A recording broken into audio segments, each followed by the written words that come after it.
누가복음 8장 16절로 18절까지 말씀, 제가 말씀 봉독하겠습니다. 오늘 우리에게 주시는 여호와 하나님의 말씀입니다.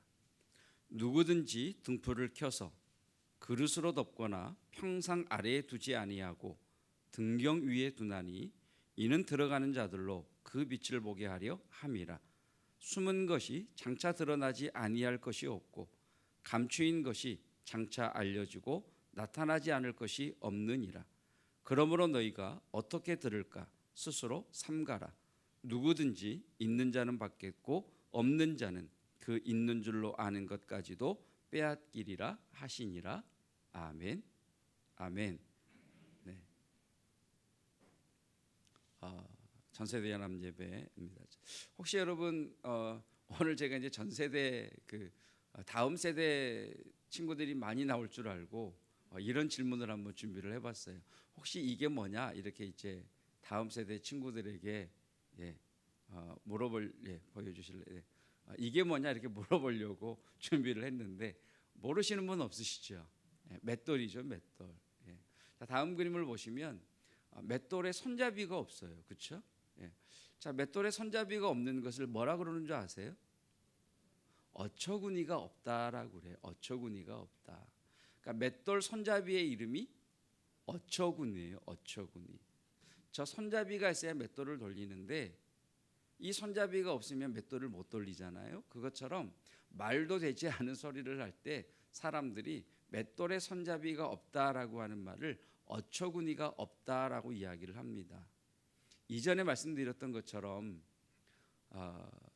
제 아래 밑에 정도의 세대, 그리고 시골에서 자라는 세대는 하나님 말씀을 잘 이해할 수 있는 그런 복이 있어요. 그런데 지금 세대들은 성경을 이해함에 있어서 약간 어려움이 있는 부분들이 옛날 용어들을 잘 모르기 때문에 그렇습니다. 혹시 이건 뭔지 아세요? 저거 뭔지 아세요? 이거 우리 은준이 모른다 그랬지, 그렇지? 은준이 알아요? 모르죠. 모르죠. 그 옆에 계시는 어머니는 아세요? 문선한 집사님? 몰라요? 아이고 주여. 이영무 권사님은 아세요? 권사님은 아신대요. 저거 써보신 분 계세요? 써보신 분 손 한번 들어보실래요? 저거 써보신 분. 네. 손을 많이 안 드네. 다시 한번 손 한번 들어보실래요? 손 한번 내려보세요. 저거 밑에서 공부했어요, 그렇죠? 저거 켜놓고 바느질도 하셨어요. 밥도 먹었어요. 저걸 뭐라 그러죠? 호롱불. 등잔불 또는 호롱불 그러죠, 그렇죠? 저게 콩도 구워 먹어요, 이렇게. 시골에서 제일 무서웠던 게 왜 그렇게 밤은 깜깜해요? 화장실은 또 왜 이렇게 멀리 있어요?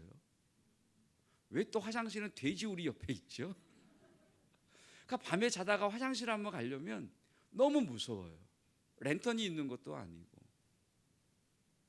그런데 저 호롱불을 들고 나가면 바람이 불면 훅 꺼져 버리잖아요. 그래서 이걸 썼죠. 기억나세요? 이건 조금 사는 집에 있었나요? 그렇죠? 이걸 호롱불, 호롱등불 이렇게 얘기해요. 호롱불, 호롱등불.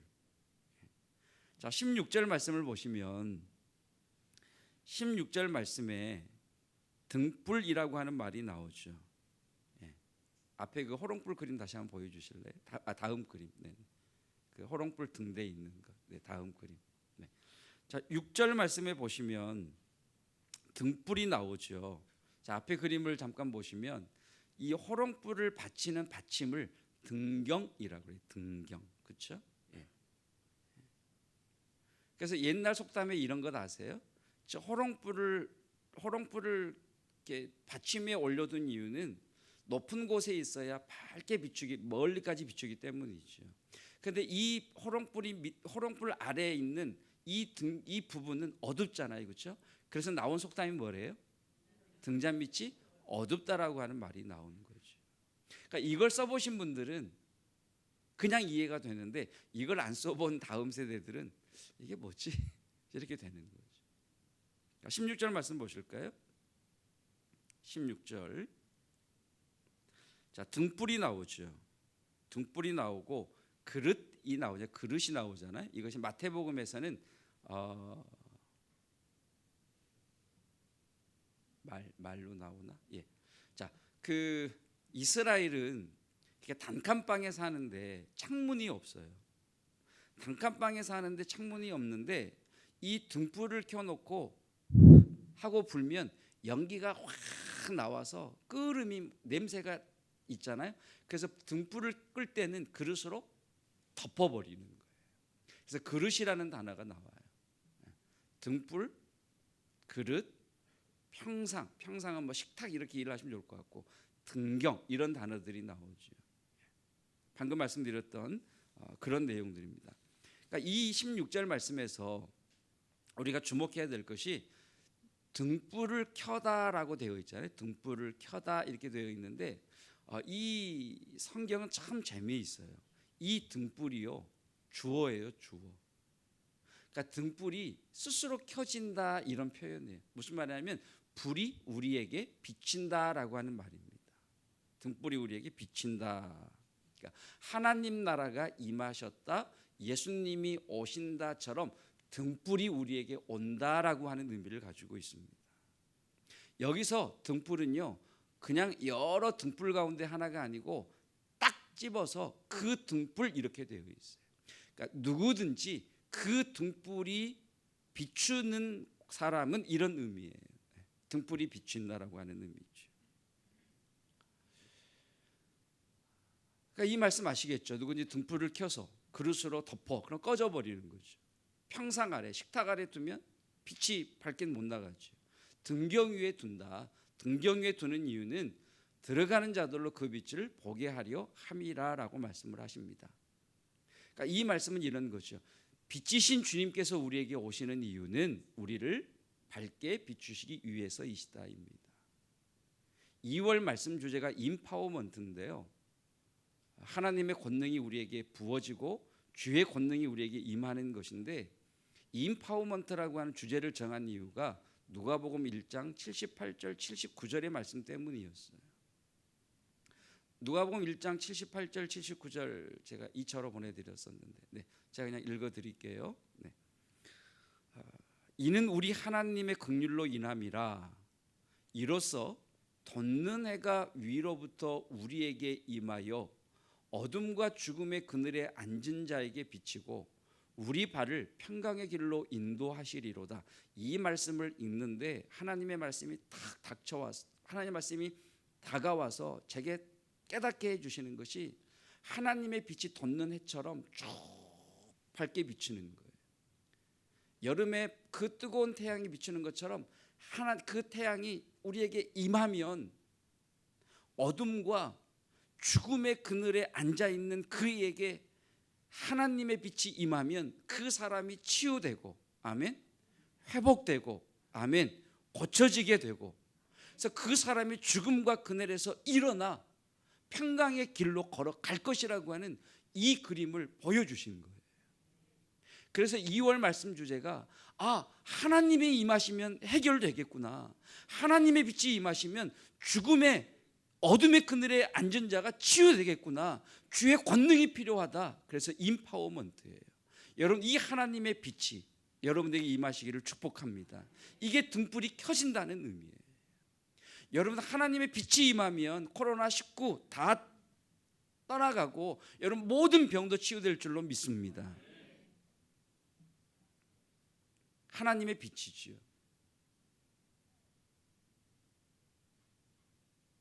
17절 말씀입니다. 숨은 것이 장차 드러나지 아니할 것이 없고 감추인 것이 장차 알려지고 나타나지 않을 것이 없느니라. 숨은 것은요 하나님 나라의 비밀이에요. 그러니까 숨은 것, 감추인 것은 하나님 나라의 비밀입니다. 그러니까 이렇게 해석할 수 있죠. 하나님 나라에 숨어 있는 하나님 나라의 비밀은 장차 드러날 것입니다. 감추어져 있는 하나님의 나라도 장차 알려질 것입니다. 나타나게 될 것입니다예요. 다시, 숨어 있는 하나님의 나라는 드러날 것입니다. 감추어져 있는 하나님의 나라는 점점 알려지게 될 것입니다라고 하는 말씀입니다. 자, 18절. 그러므로 너희가 어떻게 들을까 스스로 삼가라. 누구든지 있는 자는 받겠고 없는 자는 그 있는 줄로 아는 것까지도 빼앗기리라 하시니라. 자, 이 말씀은 이거죠.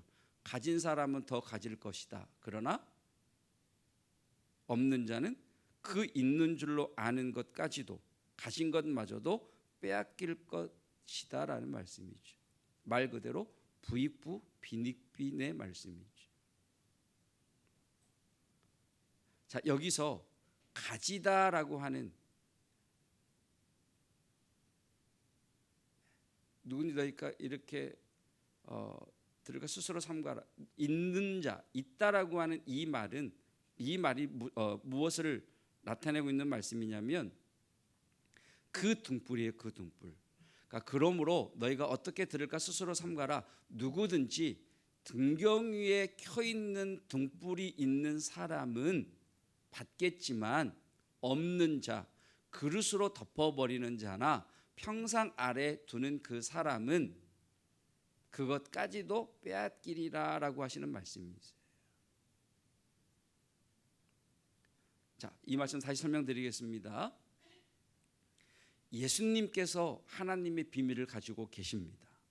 아멘. 자, 하나님의 비밀을 가지고 계신 예수님, 그 등불이신 그 예수님께서 우리에게 빛을 비추어 주실 때 우리 안에 하나님 나라의 비밀을 가지고 있는 사람은 더 밝게 알게 될 것이라는 거예요. 그런데 그 등불이신 예수님께서 우리에게 오셔서 밝은 빛을 비춰주실 때 그 빛을 거절하는 사람, 그릇으로 덮어버리는 사람, 깨닫지 못하는 사람은 하나님 나라의 비밀을 더 모르게 될 것이다, 이 말씀이십니다. 여러분, 주의 말씀을 들을 때 하나님의 비추이심을 통해 하나님의 말씀을 더 깊이, 더 많이 알아가시기를 축복합니다. 말씀을 들을 때 점점 깜깜해지고 무슨 말인지를 모르겠고 그 의미를 모르겠다, 그런 사람이 빼앗기는 사람이라고 말씀을 하고 계시는 거죠. 자, 여기서 중요한 말씀이 너희가 어떻게 들을까 스스로 삼가라 하는 말씀이에요. 어떻게 들을까 스스로 삼가라. 원어에는 스스로라고 하는 말이 없습니다. 재미있는 말은 삼가라예요. 삼가라. 삼가라라고 하는 한국적 표현은 조심해라 이런 말인데 원어적 의미는 보라입니다. 봐라, look, 쳐다봐라 이 말씀. 즉 이 말씀은 들은 말씀을 봐라 이 말씀. 어떻게 말씀을 볼 수가 있죠? 이게 풀리지 않는 숙제였어요. 설교를 준비하면서 어떻게 말씀을 볼 수가 있지? 그러다가 공익광고 한 편을 듣게 됐어요. 어떤 공익광고인지 한번 들어보십시다. 대한민국 듣기평가 잘 듣고 풀어보세요. 사장님, 제 의견 한 번만 들어봐 주세요. 뒤에랑요 이쪽 패턴을 바꾸고요. 됐어. 일은 내가 더 잘 알아. 네 말만 하지 말고 엄마 말도 좀 듣고 그래. 잔소리 좀 그만해. 이게 무슨 잔소리야. 다 너한테 도움돼서 하는 얘기지. 엄마 말 듣고 있어? 됐어, 알아서 할게. 당황스럽네요. 여기 자료를 보시면 그 얘기 분명히 안 들어도 된다고 말씀드렸습니다. 그거는 선생님 생각이시고요. 제 얘기도 좀 들어보시죠. 제 얘기를 듣지도 않고 안 들어도 된다라고 얘기하신 분이 누구시죠? 진짜 말이 안 통하네요. 말이 안 통하는 건 그쪽이에요. 지금 제 얘기를 안 해요. 이 대화들의 문제는 바로 듣기. 세상 대부분의 문제는 잘 들으면 다 풀 수 있는 문제예요. 말이 통하는 사회, 듣기에서 시작됩니다.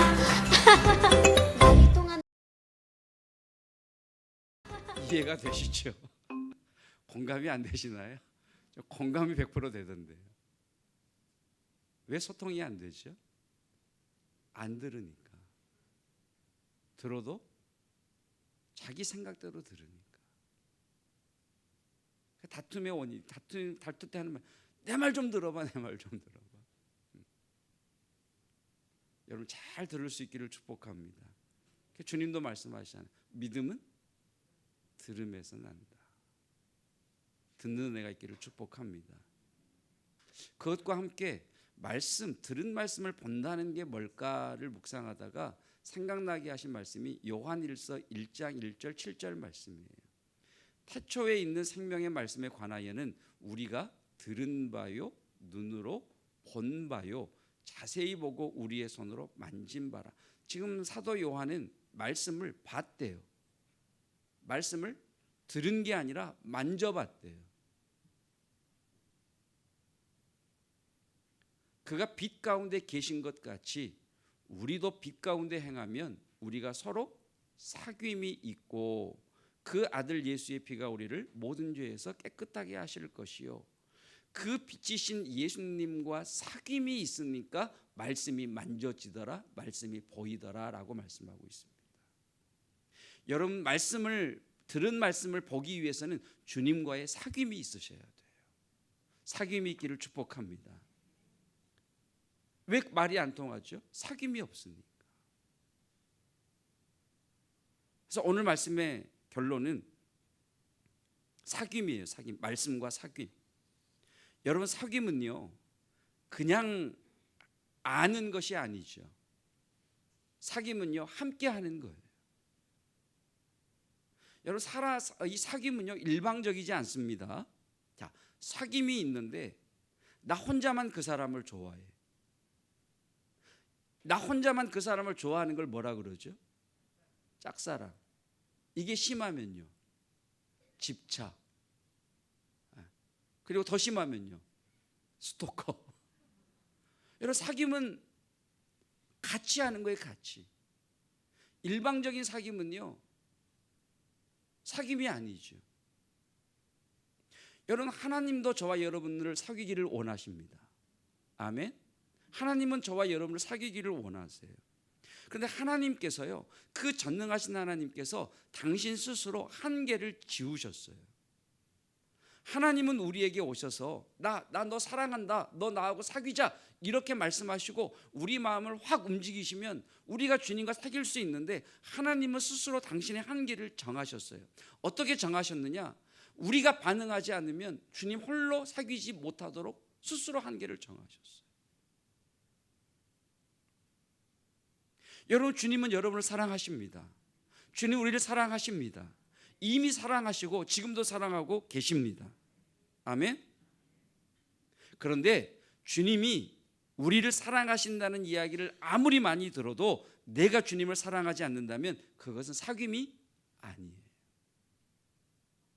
주님이 나를 사랑한다는 것만 아는 거지 사귐이 아닙니다. 여러분 주의 말씀을 들으셨다면 주님과 사귐이 있기를 축복합니다. 무슨 뜻인지 가르쳐 주세요. 주님 그렇게 말씀하신 주의 말씀의 뜻이 무엇인지 가르쳐 주세요. 오늘 설교 가운데에 어떤 말씀이 여러분에게 딱 하나 다가갈 터인데 그 말씀을 왜 듣게 하셨는지, 왜 이렇게 기억나게 하시는지, 왜 그 말씀이 모든 설교 말씀 가운데에 도드라지게 내게 그렇게 들렸는지 주님 가르쳐 주세요. 주님 왜 이 말씀을 듣게 하셨나요? 이 말씀을 통해 내가 꼭 알아야 될 것이 무엇입니까? 여러분 말씀을 하신 주님에게 다시 물어야 사귐이 있습니다. 사귐.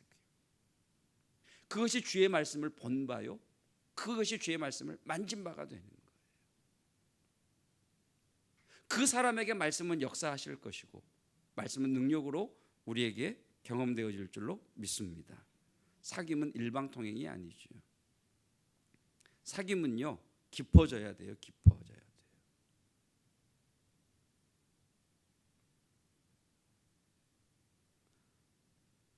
저를 만나신 분들 가운데, 우리 성도들 가운데 19년이 되신 분도 계시고 10년이 되신 분도 계시고 1년이 되신 분도 계세요. 근데 오래 알아왔다고요. 오래 함께 알았다고 사귀 믿는 게 아니더라고요. 저를 안 지 1년밖에 안 됐는데도 그 말씀을 고백하고 같이 이야기를 나누면서 삶을 나누고 그 사람이 더 깊이 알더라고요. 여러분 옆에 있는 분들 오래 알아오셨잖아요, 그렇죠? 그러니까 인사는 하잖아요. 교회에서 만나면 안녕하세요 인사는 하죠. 근데 그 이상은 아니죠. 10년을 알아왔는데 그래서 안부는 묻죠. 잘 지내세요? 밥은 먹었어요? 그리고 끝. 이거 사귐이 아니죠. 그냥 아는 거죠. 예수님과 여러분의 관계는 어떤 것 같으십니까? 예수님 안녕하세요. 나 오늘 예배 왔어요. 그리고 헤어지면요. 여러분 예수님과 깊이 사귐이 있기를 주님의 이름으로 축복합니다.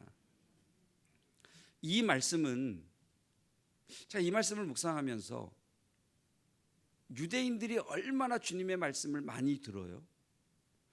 유대인들이 얼마나 하나님의 말씀을 많이 알고 있어요. 그런데 왜 유대인들의 삶에는 변화가 없을까? 하나님과 깊이가 있는 사귐이 없기 때문이죠. 주님을 오래 알아도 주님이 내게 전혀 힘이 안 되는 사람이 있고요. 예수님을 안 지 1년밖에 되지 않았음에도 주님이 힘이 되는 사람이 있습니다. 차이는요, 사귐이죠. 사귐. 사귐의 단계가 있는 것 같아요. 첫째는 궁금해하죠. 두 번째는 보고 싶어하죠. 세 번째는 만나고 싶어하죠. 그 다음에는 같이 있고 싶어하죠. 그것이 사귐의 단계인 것 같습니다. 예수님이 어떤 분인지 궁금해하고 그 예수님을 보고 싶고 이것이 영적으로 갈망, 갈급함이라고 그러잖아요. 그 주님이 보고 싶고 그 주님을 만나고 싶고 그 주님과 함께 있고 싶고 그래서 기도의 영적인 어떤 자람의 기도의 변화를 보면 그렇게 변화되는 것 같아요. 예수님이 누군지 알고 싶어요. 그래서 성경도 열심히 보고 말씀도 듣고 책도 읽어보고 예수님이 궁금하니까. 근데 이렇게 예수님을 알아가다가 그 주님을 만나고 싶은 거예요. 인격적으로 만나고 싶은 거예요. 지식적으로 아는 것을 넘어서서 이 가슴으로 주님의 임재를 느끼고 싶은 거예요. 그래서 기도가 이렇게 바뀌죠. 주님 만나주세요. 주님 만나고 싶어요. 거기서 더 깊이 나간 성도는요 이렇게 기도하죠. 주님, 내가 잘 때조차도 주님 꿈꾸기를 원하고 내가 내 꿈속에서라도 주님의 말씀을 듣기를 원합니다. 주님과 함께 있고 싶어 하는 거죠. 이것이 사귐이죠. 여러분 예수님에 대하여 궁금해하시고 예수님을 보고 싶어 하시고 예수님을 만나고 싶어 하시고 예수님과 함께 하시는 은혜가 있기를 축복합니다. 그 사람에게 주님이 뭐라고 말씀하세요? 그 등불이 너희에게 비칠 때 너희는 하나님 나라의 비밀을 더 많이 알게 될 것이다. 그러나 이러한 갈망, 주님에 대한 궁금증도 없고 보고 싶음도 없고 만나고 싶지도 않고 그런 사람들은 주님의 빛이 비칠 때 그것을 그릇으로 덮은 자와 같이 주님에 대해서 전혀 모르게 될 거야 라고 말씀하십니다.